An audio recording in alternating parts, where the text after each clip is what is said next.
For those who are led by the Spirit of God are the children of God.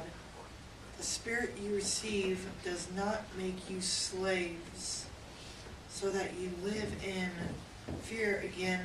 Rather, the Spirit you receive brought about your adoption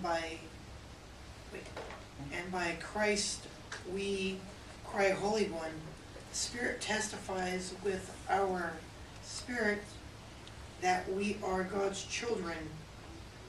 If we are children, then we are heirs of God, and co-heirs with Christ, if indeed we share in his sufferings, in order that we may also share in God's glory. That's it. I'm going to talk a little bit about our history of MCC. And today we're starting that element of what we're going to talk about. So you're in for a treat today as we share a little bit about answering the call and how Troy answered the call so long ago in 1969. Now, this week I called Troy. Troy is our founder of the denomination of MCC. This is a cutout of Troy. And he told me, he goes, I'm sorry I couldn't be with you. I'm not feeling great. So we really need to remember Troy in our prayers as he journeys through to the promised land, so to speak.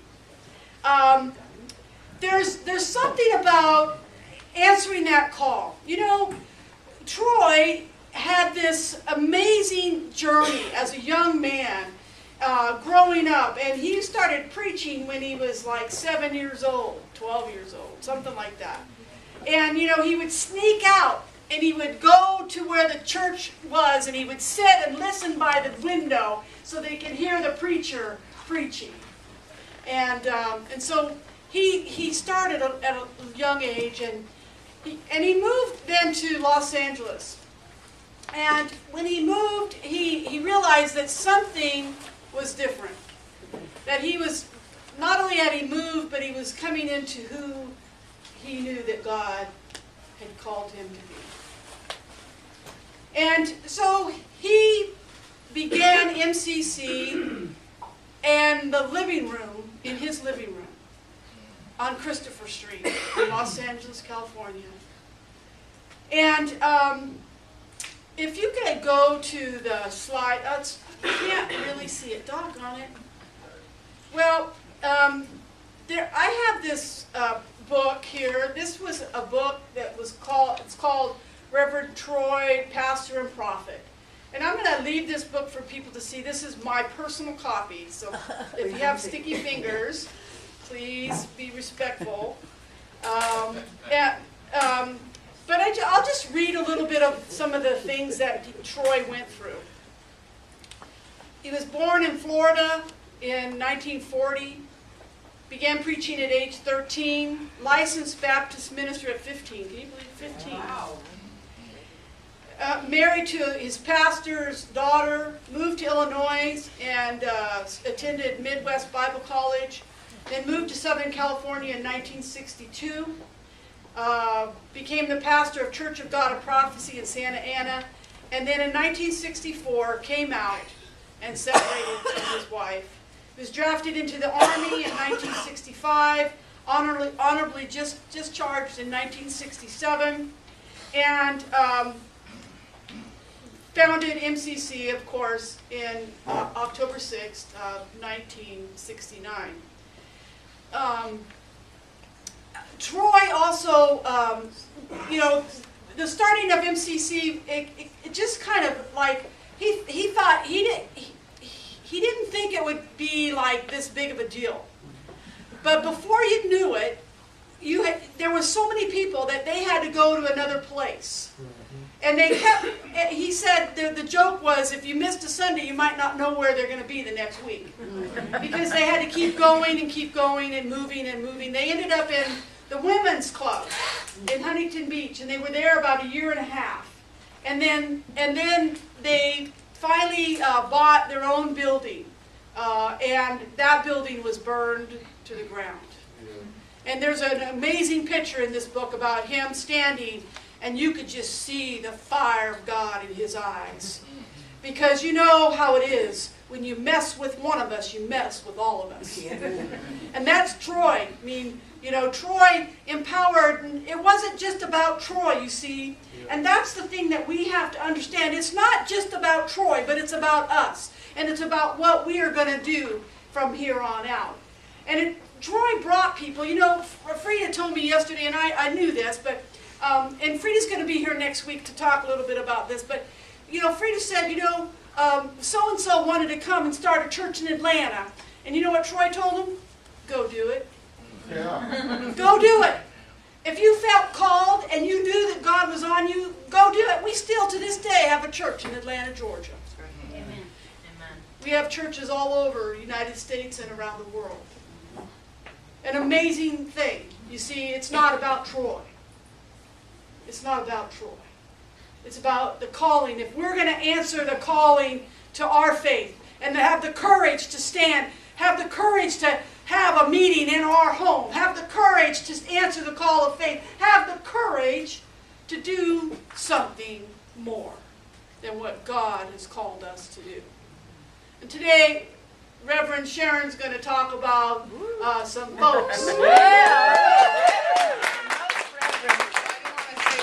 First, it was actually 1968, and that's hugely important Yes. because Well, I said 69. we came before Stonewall. Yes. Because this was the prophetic voice that got things going, and I think that's hugely important to know. Not to correct you, but Well, yeah, it was 1968. Right, It's just, sorry. you know, I don't have my glasses on. I don't have my glasses on. taking some liberties Yeah, already. Reverend, all right. But you know what? As Reverend Terri was talking, I started thinking about the scripture in Revelation that talks about, and take Revelation, however, there's different ways to read Revelation, and I get that. But at one point it talks about different churches in the end times, and there's two of the last churches that scholars think they kind of exist at the same time. There's the Church of Laodicea. You hear that a lot in the really, hardcore sermons where, don't be lukewarm, I'm going to spit you out of my mouth. Because Right. the Church of Laodicea was just this kind of casual, lukewarm church. But there was also the Church of Smyrna. And the word Smyrna comes from myrrh, which myrrh is something that until it is crushed, its fragrance cannot be released. And I think about this fire that happened the same year that the fire in New Orleans happened. Yeah. 1973, the denomination was 5 years old, and it was starting to be crushed.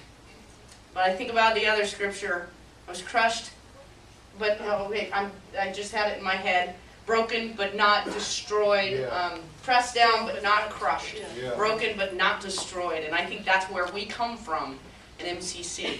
And so Pastor Terri and I were talking this morning about some of the people, literally prophets, and I don't use that word lightly. Of course, Reverend Troy was one of the greatest prophets of our time, but there were people like Lee Carlton who came behind. I don't know, it has to take a special person to follow in the shoes of Troy Perry and pastor the church that he first founded, and that was Lee Carlton, and he did it with grace and ease. We were thinking about Jim Sandmeyer and Reverend Jerry Ann Harvey, who went to Austin, Texas, and literally had KKK members burning crosses in her front yard. Yep. And I said, if you can read the stories, she says, I just called up a bunch of dykes and said, you got to come protect me. But there was Sharon and Pastor, I think also to the arsons, I mean, the churches that burned down weren't electoral problems, they were arson. There were arson. It's good to know, it's good to There know were that arson. history. Yes. The church in 1973, it wasn't a church, it was actually a bar that was burnt down, a gay bar, but it was also where some of the leaders in the church met after church on Sunday.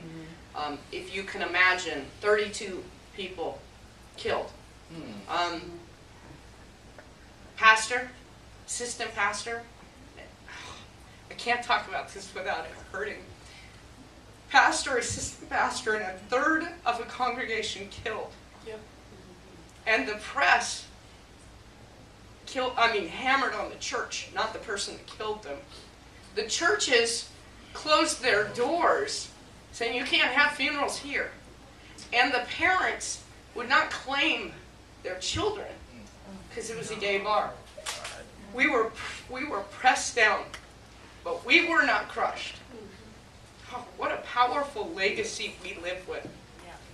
Anyway, I wasn't even going to talk about all that. The other thing too is that, I was in the Sacramento church when we had a fire. That's right. And the church was literally destroyed. And the cause is questionable. I mean, that was a hard thing for us to go through as a church. Being there, being assistant pastor at that time, and having to deal with all the questions and all the stuff that people are very, especially the media at the time, it was hard, and nobody died in that fire because there were people here, that there were people there in the building that we immediately called the fire department, but it was along the whole back wall and destroyed the whole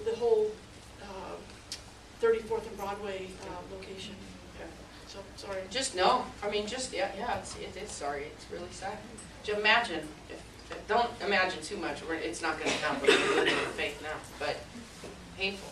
Anyway, so what I was actually going to talk about was the story of Reverend Jean White.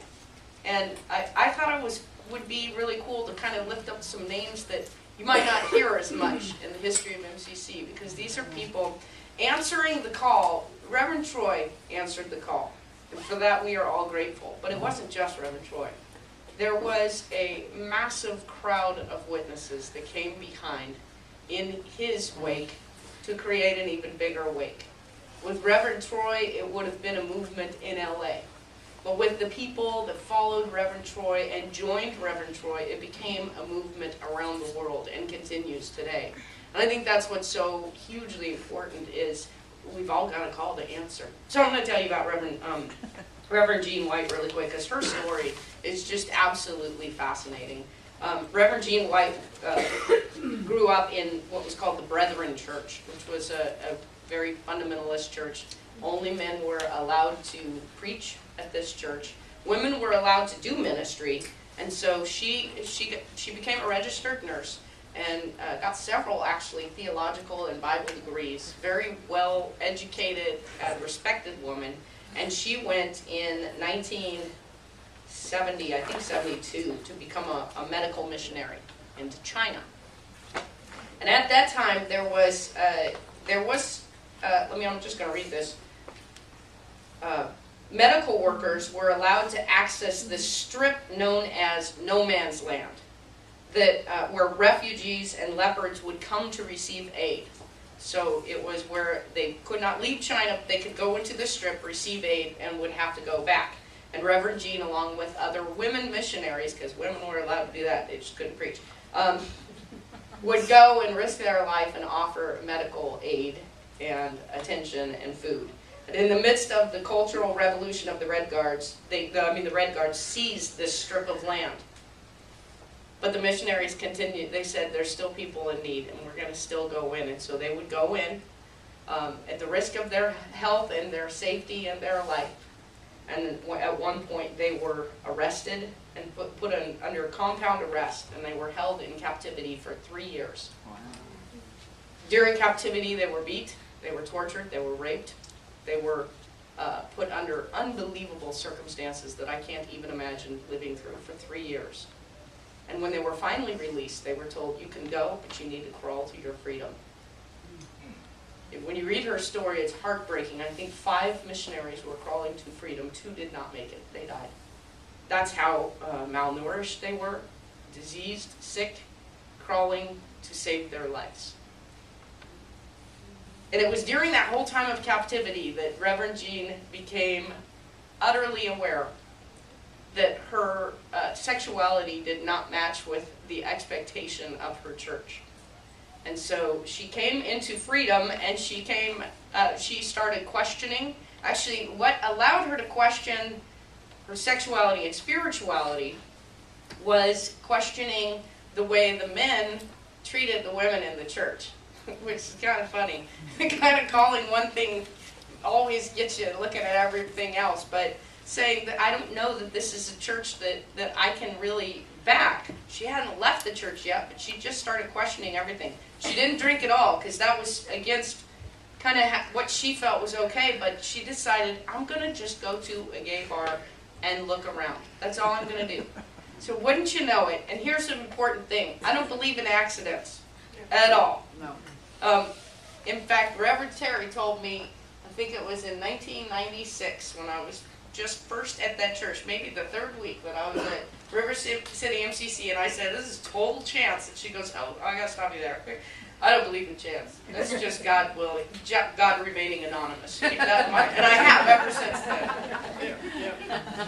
The one and only time she went into a gay bar to do nothing but look around, somebody handing out tracts on the corner saw her from the church.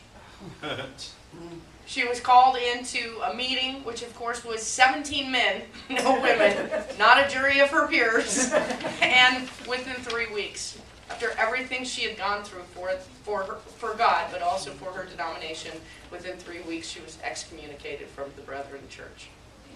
Thank God. Yes. Because that's when she joined, and this was in I thought it was on the back, it was not, I kind of fooled myself there. In 1970, she joined the Fellowship of Christ the Liberator, which was this prayer group in London. Now keep in mind, 1970, Troy just started the church 2 years prior. It's starting to go through America. See, no chance, no accidents here. And here's this little group of lesbians and gay men praying in London, England. And then all of a sudden, Troy says, we need to go national. Mm-hmm. Goes to England, London, England in 1972, meets this little prayer group who immediately says, we must be a part of this movement. Wow, that's so incredible. Gives you chills. It does, doesn't it? Yeah. She became a part of this movement. She was, I'm just going to go with some of the really quick things. She became a board of directors immediately. She joined the diaconate and then was finally ordained as a pastor, which she knew was her life calling. She was licensed and ordained in the same year. She served as the pastor of the London congregation, which by the way is still a church, for 36 years. Wow. She pastored that church. Yeah. She coordinated the giving of overseas giving for all of MCC. She became an elder, was the first non-American elder to be elected to the Board of Elders within the MCC. She was a history maker. She also, by the way, was the main mover in making MCC a non-profit organization, a charitable organization, which opened the door for other groups to register and therefore get a degree of respectability. She opened the first gay bookstore in London. It's people like this. And I could take anybody. I mean, I could take probably 80 different people from MCC's past and tell you an equally incredible story. But it's amazing to know the foundation on which we stand. Shoulders. Yes. Yeah, I want to say too that the property that MCC LA bought was the first property by a GLBT organization, and that's amazing fact. And even in this area, I know we were the first GLBT group to buy property in Stockton back when we did our original building years ago. But they wouldn't give them a loan, I thought. when they bought that property, right? Did they get along? They did get along. Okay. They did get along. It's not that it was easy. Yeah, it's never Nothing never easy. easy. I just want to say that I know that MCC has changed my life. From the time I walked in the doors in 1989, my life has never been the same because I answered that call. I answered the call and I said yes to God. And through that whole journey, it's been an incredible journey. I got to meet Reverend Elder G. White, and I told Sharon earlier, I said, I love listening to her talk because she had that London accent, I just, just listen to her, it's just so amazing. Reverend Elder Jerry Ann Harvey, she had the gift of healing, and boy, when she prayed for you, you knew it because she was like laying her hands on you. How about it? Yeah. This woman walked in the healing of God. And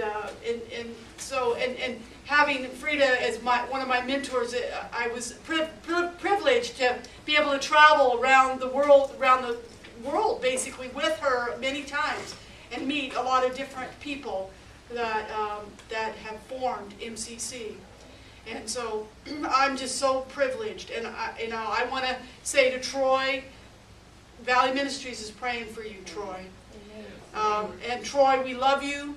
Because I know that he's going to be watching, and that we thank God that you said yes to the call. Absolutely. Yeah. Amen. And we thank God for the people that you empowered to say yes. And we're part of the people that's going to say yes to the call that God has put on us. And that's, there's so much more that we could talk about, but we don't have a lot of time, so I'm going to let Sharon close this part of our worship because she wants to talk a little bit about maybe, I don't know what you're going to talk about. I think I'm going to stick with the theme of answering the call. I just wanted, first of all, to tell you who were there yesterday and those who couldn't be there but still supported me in prayer, and I was so honored. I feel like I got to step into history. I'm going to make history. That's But I stepped into a legacy of history, and I'm honored to do it. And I'm honored that there were so many of you there that are part of my history and will be part of my future. Yeah. But I say all that to say this. I believe wholeheartedly, as does MCC, in the priesthood of all believers. That means you don't have to have a collar or a stole to answer the call. God has put a call on each and every one of your lives, or you wouldn't be here right now. Yeah, right. And I think we need to remember that every time we walk out that door, we walk into a mission field. Not a mission field to shove the cross down people's throat until they get it, but a mission field to love them like Jesus loved them until they get it. A mission field to feed the hungry, to make sure the marginalized have a place to exist that doesn't have to be the margin, to fight for justice and equality. We all have a call on our lives. We have a call that's Valley Ministries, and we have a call that's each one of you individually. And so I feel so abundantly blessed that God called me to be clergy, ordained clergy, and follow that call. But I hope you feel abundantly blessed in the same way for whatever your call is. Be it clergy, laity, a board member, somebody to clean the church, somebody to drive down and look a homeless person in the eye, even if you don't have a backpack in your car right then and there, and say, I love you because God loves you and you're a beautiful person. Yeah. We all have a call. And I cannot stress enough. You just need to answer it every day. Yes. Wake up and say, God, I'm ready. Send me out into the mission field to be your hands, to be your feet, to be your eyes and ears and mouth. Let's do this. Yes. Amen. Amen.